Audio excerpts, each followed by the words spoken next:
know I really screwed the pooch on this whole going back in time and getting stuck thing. But the real kick in the pants here is we brought the end of the world back here with us. Oh my God, again?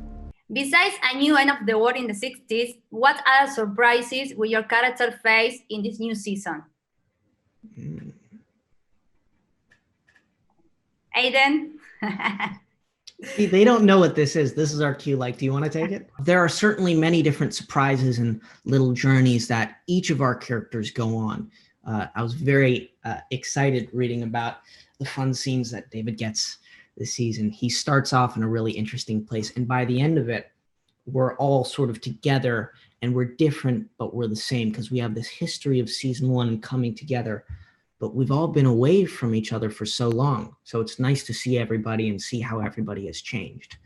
But yeah, there's a lot of different little surprise journeys that we all go on. Okay. And David, in your case?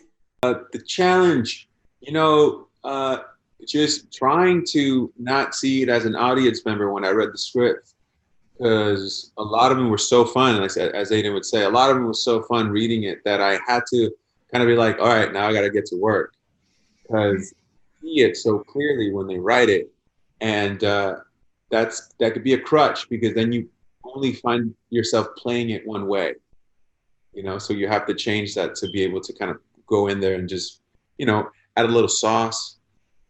Yeah. A little huichol, a little pico de gallo, a little something.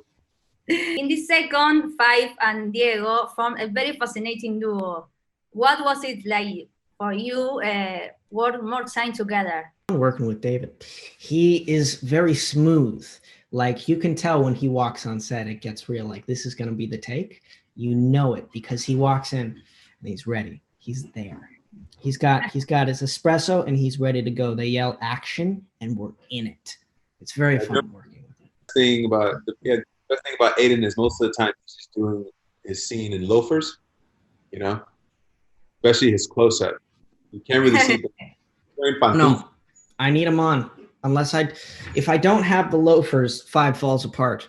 Diego is a rather lonely person, but in this season, we see he gets really close to Laila. How you define this new relationship? A troubled one. Yeah. One, but a very troubled one, because I feel like Laila might be the person that either could end up having a life with Diego or could slit his throat in the middle of the night, and that's only because Laila is very much similar to Diego. They're very similar. I read that you're a huge fan of the Umbrella Academy graphic novel. Is there any change Steve has made that you really like? There are certain elements of all our characters that haven't been explored from the comic books.